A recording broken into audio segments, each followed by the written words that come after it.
स्वतंत्र भारत और ग्रामीण उद्योग।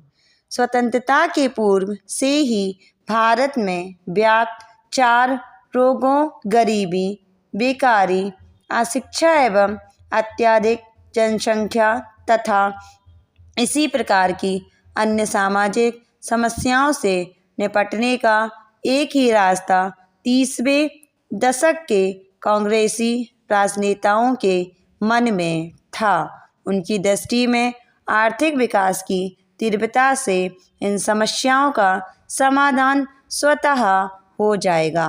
नियोजित विकास का जो आधारभूत ढांचा बनाया गया वह पश्चिमी नमूने और औद्योगिकरण पर आधारित था। विकास का पश्चिमी नमूना वहाँ की परिस्थितियों और कुछ मात्रात्मक वास्तविकताओं को ध्यान में रखकर, जैसे मानव शक्ति की कमी, स्रोतों की बहुलता तथा उत्पादित वस्तुओं की बिक्री का विस्तृत बाजार बनाया गया था। उस समय के भारतीय नेता आर्थिक विकास के साम्यवादी और पूंजीवादी नमूने से मोहित थे। अतः स्वतंत्र भारत में विभिन्न स्रोतों के राष्ट्रीय आय के तुलनात्मक प्राथमिकता को बिना निश्चित किए हुए नियोजन की प्रक्रिया को प्रारंभ कर दिया गया। विकास का रास्ता संपूर्ण उत्पाद की दर में वृद्धि, प्रति व्यक्ति आय में वृद्धि तथा औद्योगिकरण की गति में वृद्धि आदि पर आधारित माना गया। परंतु यह कहने में औद्योगिक नगर भी बसाए गए। 50 के दशक के अंत में और 60 के दशक के प्रारंभ में यह योजना ग्रामीण कारीगरों को प्रशिक्षित करने, औजारों को विकसित करने तथा उत्पादन को बढ़ाने की थी। इसके साथ ही साथ आधुनिक तकनीक पर आधारित उद्योगों की लघु स्तरीय इकाइयाँ भी उन्हें उपयुक्त उत्पादन के लिए दिशा निर्देशन हेतु स्थापित की गईं। इस प्रकार यह आधुनिक और परंपरागत उद्योगों का सहकार विकसित करने का एक प्रयास है। इस प्रयास का परिणाम आज खादी और ग्रामीण उद्योग, हथकरघा, हस्तशिल्प, जूट उद्योग, खाद्य और फल संरक्षण उद्योग, धातु पर आधारित लघु उद्योग तथा पारंपरिक ग्रामीण शिल्प उद्योग के रूप में देख सकते हैं। इस प्रकार के उद्योग के पीछे यह विचार छिपा है कि इन ग्रामीण उद्योगों को ऐसे ग्रामीण क्षेत्रों में स्थापित किया जाए जहां पर कि उनके उपयोग के लिए कच्चा माल उपलब्ध हो सके, साथ ही सरल तकनीक के द्वारा अधिक से अधिक ग्रामीणों के उपयोग की वस्तुएं प्राप्त की जा सकें। कुटीर उद्योगों में कुछ उत्पादन प्रक्रियाएं ग्रामीणों द्वारा बड़े पैमाने पर संपन्न की जा सकती हैं, परंतु इसमें बहुत सारा कार्य मशीनों के स्थान पर मानव प्रेरित होगा। फल एवं खाद्यान्न संरक्षण उद्योग का उदाहरण इस संदर्भ में दिया जा सकता है।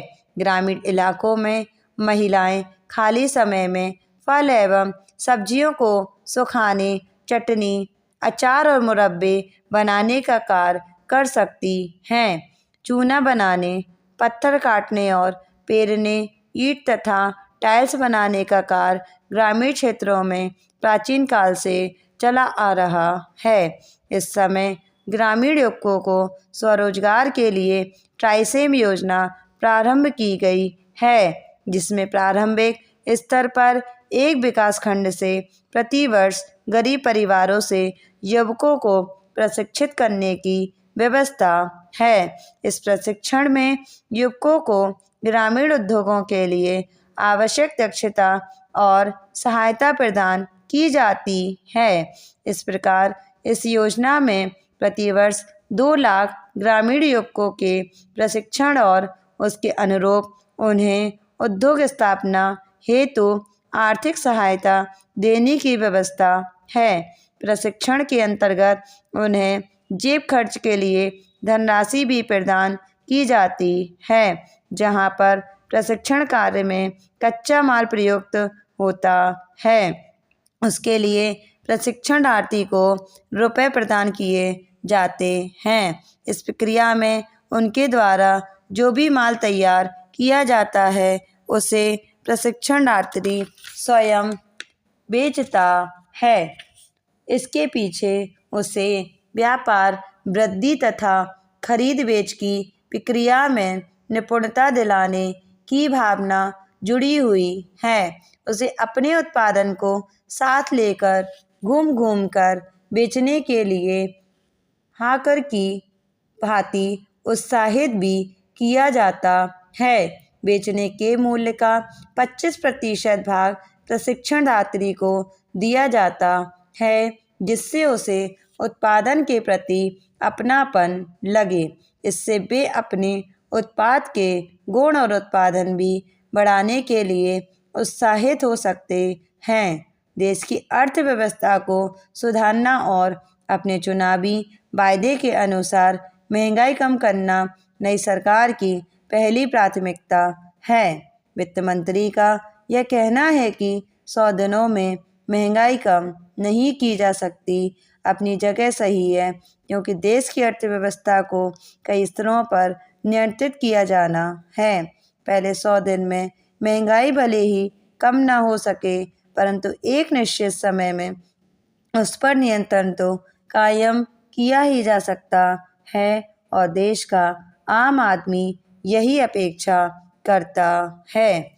यह कहना फिलहाल संभव नहीं कि नई सरकार कितने दिन में महंगाई पर नियंत्रण कर पाएगी, परंतु उसकी इस मंशा और उसके प्रयासों का संकेत इसी माह तीसरे सप्ताह में प्रस्तुत होने जा रहे केंद्रीय बजट से मिल सकेगा। यह सुखद है कि नए वित्त मंत्री मनमोहन सिंह और योजना आयोग के नए उपाध्यक्ष प्रणब मुखर्जी दोनों ही आर्थिक मामलों के अनुभवी व्यक्ति हैं, अतएव उनसे कुछ ज़्यादा अपेक्षाएं करना भी स्वाभाविक है। 8वीं योजना का अंतिम स्वरूप और देश की अर्थव्यवस्था या देश की आर्थिक स्रोत क्षमता और 8वीं योजना का स्वरूप दोनों एक दूसरे के पूरक हैं। पूर्व सरकारों ने 8वीं योजना के नए उपाध्यक्ष यह मानते हैं कि 8वीं योजना में विकास की दर 6% तक पहुंचाई जा सकती है। यह प्रशंसनीय है कि 7वीं योजना की विकास वृद्धि लक्ष्य से बेहतर रही, जिसका कारण संभवतः लगातार 4 वर्ष का अच्छा मानसून तो था ही, साथ ही बहुत बड़े पैमाने पर देश और विदेश से कर्ज के रूप में आर्थिक साधन जुटाए गए। अच्छे मानसून के कारण देश में खाद्यान्न का भंडार है, परंतु कर्ज की राशि बढ़ जाने से अदायगी की समस्या बढ़ी हुई है।